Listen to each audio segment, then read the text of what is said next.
Nobody had ever seen a ship like it before. Not in this quadrant, not in any charted corner of the galaxy. It appeared without warning, rising from the dead silence of a wormhole that hadn't even been there 5 seconds earlier.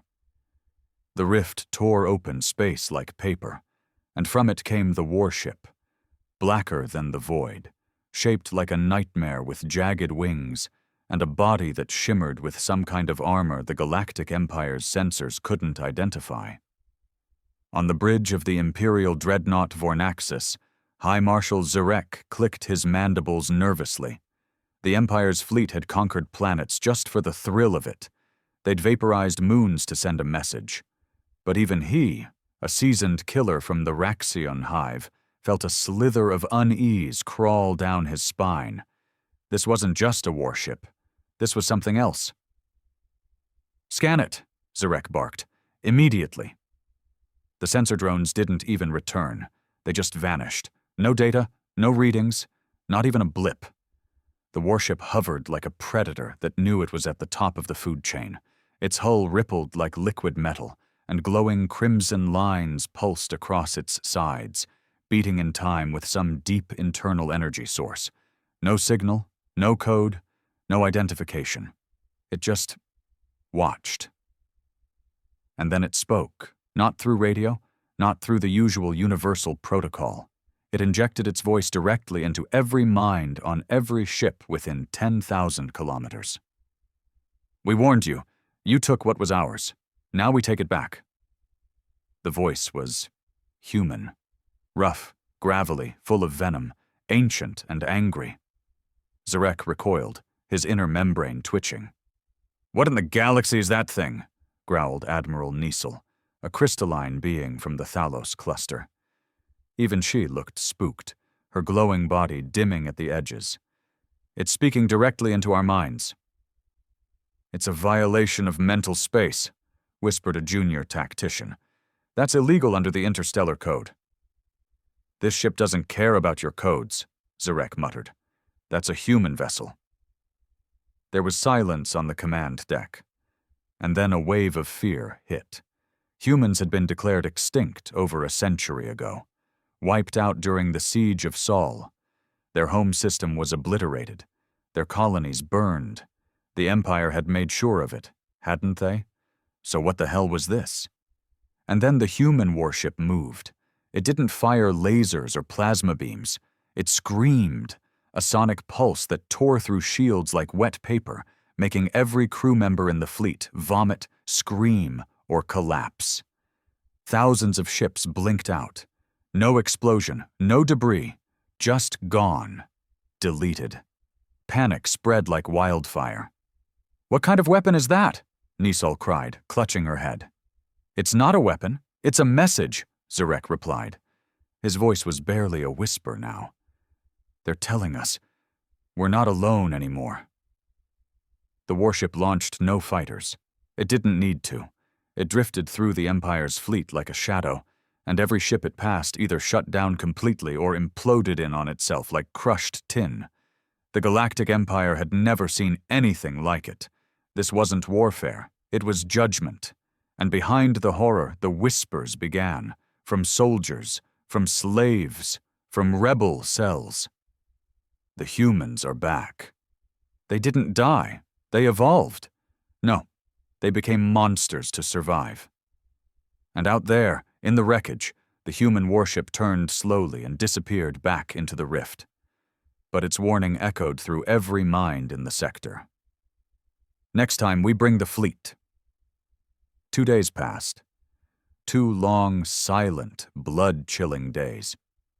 The Imperial command hub on Virex 9 was in full lockdown. Hundreds of high-ranking officials from across the Galactic Empire had been pulled in for an emergency assembly. The atmosphere was nothing like usual. No pomp, no posturing. Just fear.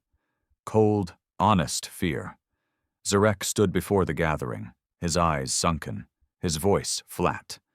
"We lost 17 dreadnoughts, 49 cruisers, nearly 80 support crafts, all without firing a single successful shot. There were no survivors on any of those ships, not one. A low murmur spread through the crowd. Some dismissed it, still clinging to denial. Others couldn't stop trembling. The Emperor's hologram flickered into view, his hulking form dwarfing the rest of the council. Emperor Kelsar was not a being easily shaken. He had personally executed planetary governors with his bare claws, but even his tone had a strange twitch to it now. "What do we know of the humans?" Zurk hesitated. "Very little. They were confirmed extinct after the siege of Sol. Our records show no surviving colonies. Their technology, while chaotic and unpredictable, never approached what we saw 2 days ago." "Then explain that ship," the Emperor growled. "We can't. Nothing in our archives comes close. We recovered no debris. Their energy signature is untraceable. It's like they returned from death with weapons forged in some hell we can't understand." Kelsar's eyes narrowed. "Then we prepare for hell." That same day, a secret recon probe was launched. It was cloaked in triple-phase shadow tech, designed to be undetectable even by fourth-dimensional entities. Its mission: go back to the edge of the rift where the warship appeared. Find answers. It never reported back. But the probe's final recording, just 3 seconds of scrambled video, leaked. The footage showed something the Empire refused to admit was possible. A fleet. Dozens of human warships, each different in shape and style, but with the same impossible aura. Silent, watching, waiting. Each ship bore a name etched in rough Terran script.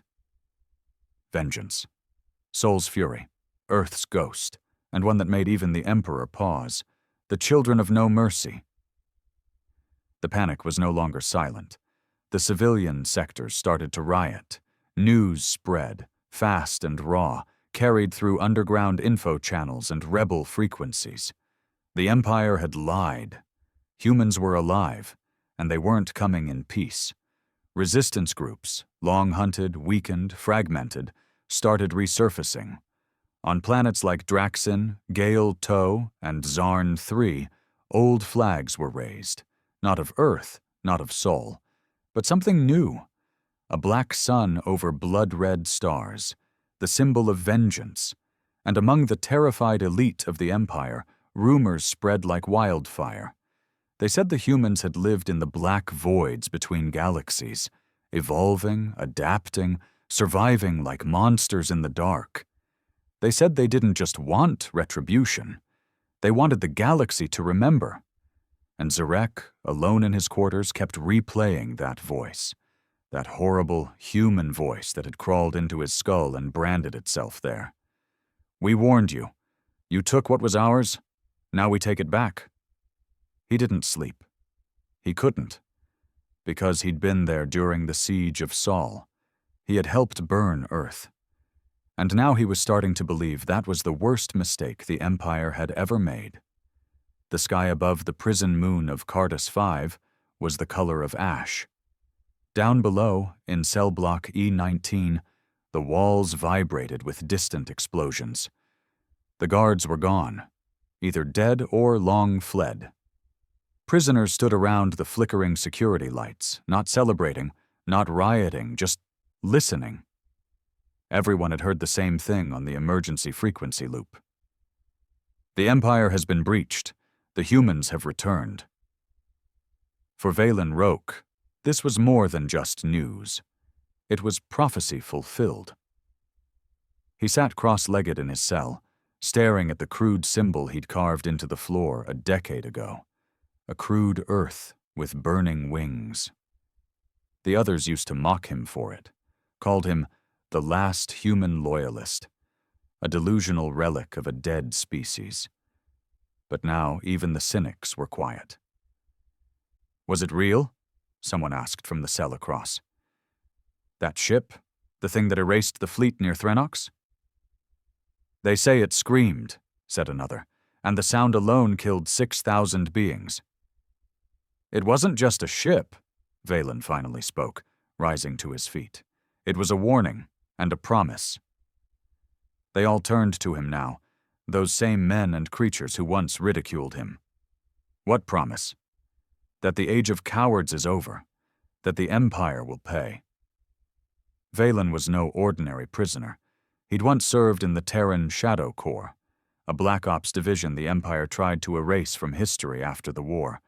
He'd been captured after the fall of Mars's last resistance outpost, tortured, forgotten, but not broken. He had always known the humans would return. He just never thought they'd return like this. A loud boom shook the prison. The main gate's blast door began to bend inward like paper. Screams echoed in the distance. The prison's AI flickered online, garbled and frantic. "Security breach! Breach! Unknown vessel! Imminent collapse! Flee!" Then it cut off. Total silence. For 3 heartbeats, the prisoners stared at one another. And then the blast door exploded inward. The smoke cleared to reveal a single figure. Tall, wrapped in dark exo-armor, the kind not seen since the old war. Red visor, black shoulder plates, the emblem of Earth, cracked down the middle, still visible on the chest. The figure said nothing. Just stepped inside, slow and calm, as if it had all the time in the galaxy. And Valen smiled. He knew that armor. "Kara," he whispered. The figure turned toward him slightly. The helmet peeled back, revealing a face Valen had memorized in another life. Pale, scarred, eyes like frost-bitten steel. "Been a while," she said, voice dry as a grave. "You're alive," he breathed. "They told me you died during the fall of Titan." "I did," she said, "but death doesn't mean much anymore."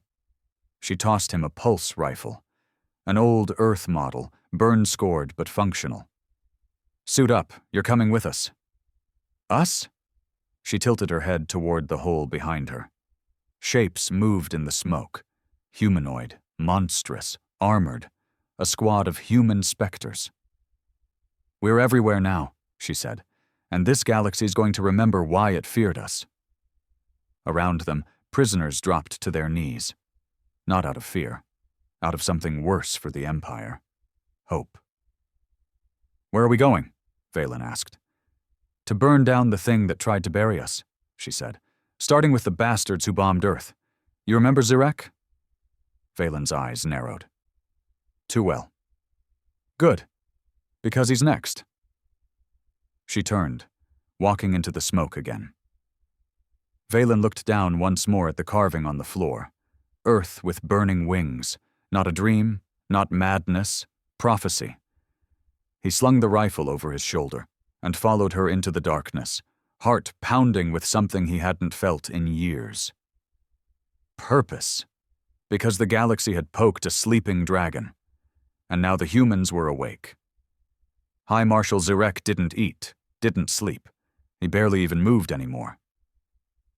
He sat alone in his fortified quarters aboard the flagship Dominion's Wrath, orbiting above the capital world of Virex Prime. His claws twitched occasionally, involuntarily. His usually proud wings had gone dull, pressed tight against his back like a sick creature hiding from predators. Outside his chamber's window, the might of the Empire glistened in formation. Warships, battlecruisers, planetary defense cannons. It should have comforted him. It didn't. He knew it wouldn't matter. The humans were back, and they were doing something far worse than fighting. They were making people remember. Across the galaxy, planets once loyal to the Empire were turning. Whole cities were rioting, broadcasting human propaganda like it was a religious awakening. A single phrase repeated across every hacked frequency, from mining colonies to academic hubs. We were broken, but we learned. Now we return, not as victims, as nightmares. The worst part? No one could stop it. The humans weren't coming in fleets to occupy or destroy. They were sending in ghosts, elite strike teams, black ships, coordinated sabotage. Planetary governors were being found with their skulls crushed in their own bunkers. Empire-controlled news centers were exploding mid-broadcast. Entire outposts vanished without a trace. Zurk had seen the footage. That face. The woman with the pale skin and dead eyes. The one leading the squad on Cardus 5. She didn't wear insignia. She didn't speak much. She just left messages behind, scrawled in Terran script on blood-stained walls. This is for Earth. She was on every bounty list now. Codename, the Revenant. And she wasn't alone. The rebels were calling themselves the Black Sun Armada, a scattered fleet that didn't exist on any radar, made up of exiles, survivors, and something far worse. New humans, forged in deep space where physics bent and time twisted. The Empire's intelligence division insisted they were few in number. But Zurk knew better. He remembered what humans were like before the fall. Clever, stubborn, vicious when cornered. They never stopped adapting. You couldn't break them. Not truly. And the ones who'd survived the siege of Sol, they weren't just survivors. They were what survived hell. Suddenly, a sharp beep cut through the silence of his chamber. Incoming call. Priority override. He clicked to accept. A three-dimensional projection flickered into place. It was Emperor Kelsar. Zurk straightened immediately. Marshal Zurk, the Emperor said, voice like distant thunder. We've received a message, intercepted from an unsecured rebel channel. Zurk nodded grimly. Another threat? The Emperor shook his head slowly. Worse, a promise the audio played. It was rough, staticky, but unmistakably human. We don't want your surrender. We want your screams. You taught us extinction. Now we teach you revenge. Then the voice laughed, cold, hollow. No joy in it, just venom. Zurk, you burned Earth. We remember. We're coming for you. The audio cut. Zurk felt a tremor run through his bones. He had never told anyone he'd been part of the team that authorized the bombardment. His name was buried deep in classified logs. How had they known? They've breached our archives, Zurk whispered. This is personal. They want to dismantle the Empire piece by piece, Kelsar growled, and you are now their symbol of vengeance. I should step down, Zurk said suddenly. If I go into hiding... No, the Emperor interrupted. You will be bait. Zurk looked up, eyes wide. You will remain in command. We'll leak intel, let them come, and when they do, the trap will close. Zurk nodded stiffly. It was a plan. A desperate one. But it was something. The call ended. He stood slowly, walking towards the window. The stars blinked peacefully above, but he could feel the storm coming. In his chest, in the gravity of the air, it was like the galaxy had shifted. Behind him, the lights in the room flickered, just for a second. But he noticed. And somewhere, deep in the black space beyond radar and reach, Kara, the Revenant, watched her target from a hidden scout vessel. He's on the move, she muttered, just like we wanted. Valen nodded beside her. Ready for part 2?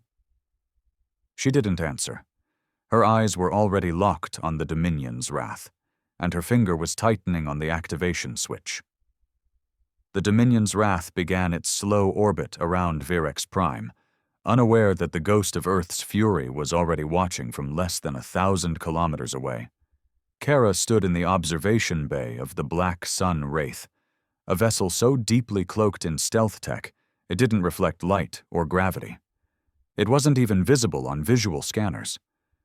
To the Empire, it didn't exist. But to Kara, and the few like her who had survived what the galaxy tried to forget, it was home. She studied the Imperial flagship, watching the shimmering blue shields ripple across its hull. Zurk moved into Sector 3, Valen reported from behind her. Standard defense posture, but they've got fighters patrolling at 3-minute intervals, rotational pattern, and at least 2 carrier cruisers within strike range. Kara didn't turn. They're waiting for us. They want us to come, he said, stepping closer. This is the trap. I know. And we're still going? Kara's eyes narrowed. Of course we are. She turned, walking across the control platform toward the mission table, where the other 4 members of her team were reviewing layouts of the Dominion's wrath. They were all different. 1 part Terran, 1 part something else. Survivors who had spent too long in the void between galaxies, in abandoned science vessels, old mining colonies, and deep black places where even the laws of physics grew tired. Let's be clear, Kara said, voice firm. This isn't about killing Zurk. That's the easy part. Then what's the hard part? Asked Ral, a 4-armed soldier who'd once fought in Earth's final trench on Europa. Making sure everyone sees it. She tapped the display. We override their comms, hijack the broadcast stream. We show every system, every loyalist, every citizen, exactly what happens to Empire monsters. You want to execute him live? I want them to remember Earth. I want them to see that we didn't die. We evolved, and we haven't forgotten. No one argued, because they all wanted the same thing. Zurk wasn't just a target, he was a symbol. The one who had ordered the orbital bombardment that turned Earth's oceans into vapor and sent its cities tumbling into craters. He didn't just destroy their world, he laughed doing it. Kara still remembered the broadcast. Zurk on the screen, saluting the Empire's victory, standing beneath the burning image of Earth. She hadn't seen that image since. Not until she woke up floating in the ruins of Titan's escape facility, barely alive.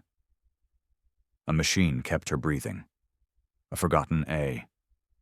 I reactivated during the collapse, repaired her piece by piece with stolen tech and alien scrap, and when she finally stood again, all that remained was vengeance. Now it was time. Suit up, she said. We breach in 30. Inside the Dominion's wrath, Zurk paced his private corridor, surrounded by 2 elite guards and a nervous young aide. Sweat glistened on the aide's temples despite the climate control. There are rumors, the aide whispered, about the Revenant, that she's already in this system. She's a shadow, Zurk spat. A ghost with good press. We've laid the perfect trap. She'll come, and we'll end this pathetic rebellion with 1 broadcast. But if she's evolved, like they say, then she bleeds like the rest. Zurk didn't notice the flicker in the lights. He didn't hear the low static crackling from the floor panels, and he certainly didn't hear the soft click from the vent above. But he noticed the explosion. It hit the corridor next to his, throwing him to the ground, blowing out oxygen seals. Fire, smoke, chaos. Lock the bulkheads, he roared, scrambling to his feet. His guards closed around him. Too late. Kara dropped from the ceiling like a shadow with form, her armor shifting, eyes glowing red. Her blade sliced through the first guard before he drew his weapon. Valen came in through the smoke, pulse rifle chattering. Zurk tried to flee. Kara grabbed him by the throat and slammed him against the wall. He stared at her, eyes wide, gills twitching. You, he rasped. You should be dead. She leaned in close, eyes locked on his. I was. She activated her comlink. Broadcast is live, Ral confirmed from the ship. Every screen in the system flickered. Every citizen, every soldier, every loyalist saw what came next. Kara turned to the camera. This is for Earth, and pulled the blade across Zurk's throat. The scream echoed across star systems. Millions watched in silence, on factory moons, on orbiting trade hubs, even deep inside the glass towers of the Empire's bureaucratic core. Every screen flickered with static, then locked onto a single brutal image. High Marshal Zarek, blood pouring from his throat, eyes frozen wide in disbelief, collapsing to the floor as Kara stood over him like a reaper from forgotten legends. She didn't flinch, didn't gloat. She simply stared into the camera as if daring the galaxy to look away. and then the feed cut to black. For a moment, there was silence, then chaos. In less than an hour, 3 Outer Rim colonies declared independence from the Empire. Soldiers began deserting their posts. Civilians poured into the streets, many holding makeshift banners bearing the mark of the Black Sun Armada. Even some mid-tier governors, long silent under the Emperor's rule, began secretly reaching out to rebel contacts, trying to find a way to switch sides before they were next. The fear had changed. It no longer belonged to the oppressed, now it belonged to the throne. Deep inside the Black Sun Wraith, the team regrouped, bloodied but alive. Kara sat alone in the ship's inner chamber, her armor half stripped, the dried blood of Zurk still staining the edges of her gloves. She stared at her own reflection in the darkened panel. She didn't look like a savior. She looked like something that had crawled out of a war long buried under rubble and lies. Valen entered quietly. He'd cleaned up, his pulse rifle slung over his back, a fresh scar along his temple. "You did it," he said softly. "Zurk's gone. The whole damn galaxy saw it." Kara didn't answer. He stepped closer, uncertain. "Isn't this what you wanted?" She finally looked up at him. Her voice was flat. "It's not over." "No," he admitted, "but it's the turning point." Kara stood slowly, the weight of her body heavy, like each movement hurt more than it should. "They'll come harder now. Kelsar won't take this lightly. We humiliated them." "That was the point." "No," she corrected. "The point was to warn them." He frowned. "Warn them? We've shown them what we're capable of, but they haven't seen our full strength yet." Her voice darkened. "We wanted them to know there's no place safe anymore. Not for war criminals. Not for tyrants." Valen hesitated, then nodded. "And what now?" Kara looked down at the blood on her gloves. "Now we make it personal for Kelsar." In the Imperial Palace on Virex Prime, the throne room shook with fury. Emperor Kelsar slammed his obsidian fist down on the command table, shattering it. Shards flew in every direction. The High Council stood frozen, none daring to speak. "She executed Zurk," the Emperor hissed, voice barely human anymore, "and broadcast it like a street show, in front of billions." "She's igniting rebellion in all sectors," muttered one aide. "Even the core is starting to murmur." "Silence!" Kelsar turned, his massive figure looming over them. His golden armor gleamed with rage. "They think this war's about revenge," he growled. "They think their fear makes them powerful. Let me show them what fear truly is." He turned to his warden general, a towering creature clad in red and steel. "Initiate Protocol Darklight." There was a long pause. Even the warden hesitated. "Sire, that protocol was sealed after— Unseal it." Kelsar's voice dropped to a growl that rumbled like thunder. "Bring the Doombringers out of stasis. They've slept long enough." The chamber dimmed, and the Emperor's face twisted into something ancient and cruel. "If the humans want to rise from the ashes, then let them burn again." Back aboard the Wraith, Kara felt the tremor before the ship's systems detected it. A spike in subspace distortion, then a signal. Faint, repeating. One she hadn't heard in decades. She froze. Valen looked at her. "What is it?" she whispered. "Doombringers." He blinked. "Impossible. They were outlawed after the Orion genocide." "They're bringing them back," she said. "The Empire's getting desperate." "What do we do?" Kara looked out into the void, where the stars trembled in anticipation. "We stop hiding," she said. And in that moment, the ghost of Earth stopped being a whisper. It became a war cry. In the cold, dead reach between galaxies, the Doombringers awoke. They didn't scream, didn't groan, didn't roar. They simply opened their eyes, dead white things, rimmed with circuitry and void steel, and the galaxy began to die a little more. The stasis chambers cracked open like eggs, spilling ancient fluid onto the black floors of Vault Theta, a forbidden facility buried inside a neutron star's magnetic core. Built in secret after the Siege of Sol, this place had one purpose: to hold the monsters the Empire had created when it feared the humans would win. And now those monsters walked again. Each Doombringer stood nearly 3 meters tall, draped in armor composed of star-forged alloy and infused with psionic dampeners so they couldn't feel pity, fear, or hesitation. Inside each one was what remained of a former warrior. Alien, human, synthetic? It didn't matter. Once selected, their minds were broken and reprogrammed, turned into pure instruments of destruction.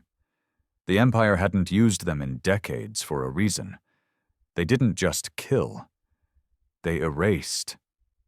And Kelsar had just ordered a dozen of them deployed across rebel systems.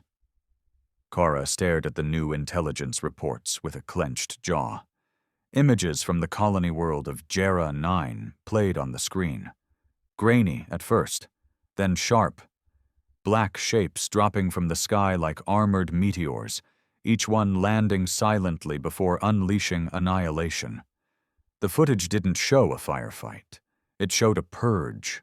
Whole towns gone, no screams, no bodies, just charred ground and whispers of something that moved too fast for sensors to track. Valen spoke behind her, his voice shaking slightly. "This is what they've been hiding all these years." "They were saving them for us," Kara replied coldly. "Insurance, just in case we ever came back." Rael stepped into the room, red eyes flaring. 3 colonies hit in 48 hours, minimal resistance. They're targeting any system that raised our flag. "They're trying to cut out the infection," Valen muttered. "No," Kara said, straightening. "They're trying to break the myth, destroy the hope we gave people when we killed Zurk. This is psychological, a counter-story." Raal leaned over the map display. "We need to strike back. Show them we're not afraid of their monsters." "We don't fight these things head-on," Kara said. "Not yet." Valen frowned. "So what then?" She brought up an older file. It showed diagrams of Vault Theta, internal schematics, energy logs, stasis chamber records. "We go to the source," she said. "We shut the vault down, destroy the birthing chambers, cut the leash before they can release more." Silence followed her words. "You want to break into a vault inside a neutron star?" Rael asked flatly. "That's suicide." "No," Kara said, eyes darkening. "It's war." 3 days later, the Wraith dropped out of slipspace on the edge of the magnetic shell surrounding Vault Theta. The system was dead. No suns, no planets, just radiation and the heavy hum of electromagnetic death. No ships dared come here. Not even scavengers. But the Wraith wasn't a normal ship.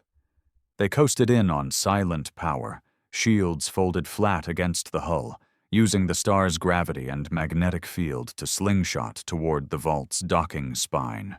Inside the ship, Kara checked her armor for the 5th time. The plan was insane, she knew, but it had to be done. I-Core active," Rael reported. "We'll have only 7 minutes inside before the radiation fries our stealth mod." "More than enough," Kara replied. They launched. The boarding hooks caught on the outer ring of Vault Theta, digging into ancient alloy. The hull peeled open under Rael's plasma cutter, and the team slipped inside. Everything was dark, silent, like the place itself was asleep and dreaming of slaughter. They moved fast, sliding through corridors lined with stasis tubes and heavy vault doors. Every panel they passed whispered the same word: unstable. As they neared the core chamber, Valen paused beside a sealed tube. His eyes widened. Inside floated something human, or what was left of it. A body stripped of hair, with eyes replaced by chrome lenses, limbs fused with weaponry, chest open to reveal a pulsing core. He stepped back. "They were using our own," he whispered. "Humans," Kara's voice cracked. "They turned us into weapons, even after we died." Ral slammed the charge onto the main console. "You want to give them a message?" he growled. "Let's burn this nightmare down." Kara nodded, her voice low. "Light it up." The explosion tore through Vault Theta like a cleansing fire. No more Doombringers, no more Vault. And across the galaxy, every rebel world cheered. Because the humans hadn't just survived the monsters. They'd killed them at the roots. The galaxy trembled. News of the Vault, Theta destruction rippled outward like a shockwave, bouncing off comms relays and smuggler frequencies, amplified by underground networks and rebel broadcasters. Every corner of the Empire, every system, every planet, every throne room and slum heard the same phrase within a day. The monsters are dead, the Vault is gone, Earth remembers. Kara didn't make a speech. She didn't need to. The fire spoke for her. On Virex Prime, Emperor Kelsar stood before a fractured war map in the Imperial war chamber, surrounded by silence. None of his advisors dared speak. He could feel it, the shifting tide. His grip, once absolute, now slipped like sand through fingers. Entire battalions defected overnight. Entire sectors went dark, not from damage, but from defiance. They weren't afraid anymore. They were angry, and worse, they had hope. "She was supposed to be dead," he muttered, barely audible. "Her species extinct. I watched Earth burn." A low voice answered from the shadows behind him. The Warden General, his last remaining loyal enforcer, a thing of metal and rage. "You underestimated what pain makes of a people." Kelsar turned sharply. "Then perhaps it's time I remind them what true power looks like." He reached for the console embedded in his throne. A final measure. A code buried beneath layers of protocols and bloodlocks. Something built in secret after the siege of Sol, Operation Eclipse, a system-cleansing weapon. Something meant to wipe entire quadrants.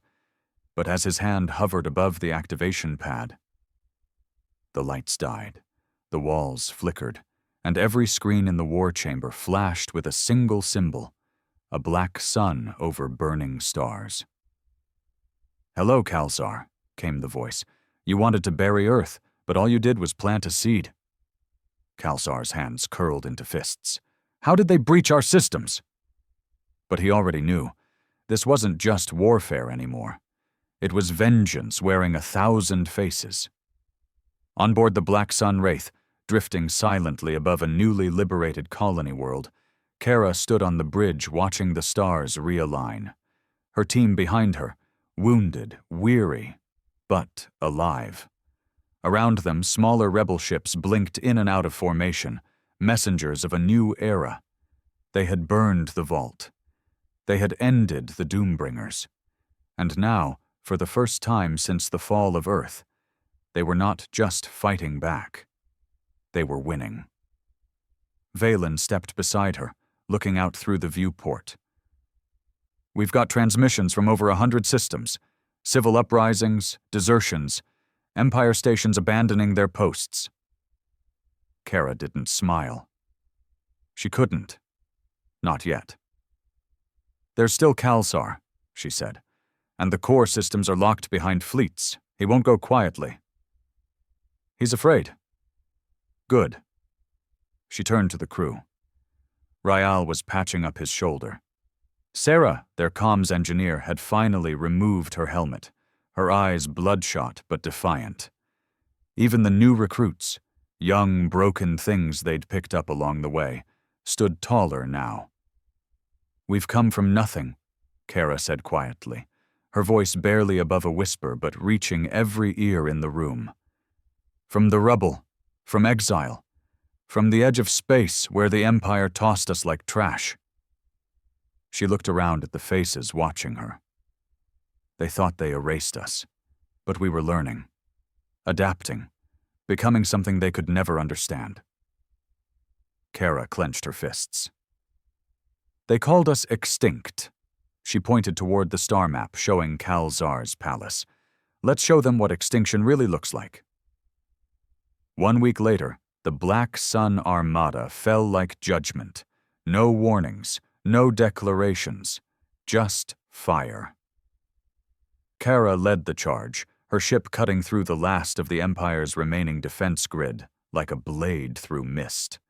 Fighter squadrons with patched-together hulls and stolen weapons, piloted by former slaves, deserters, and orphans, pushed through the heart of Virex Prime's airspace.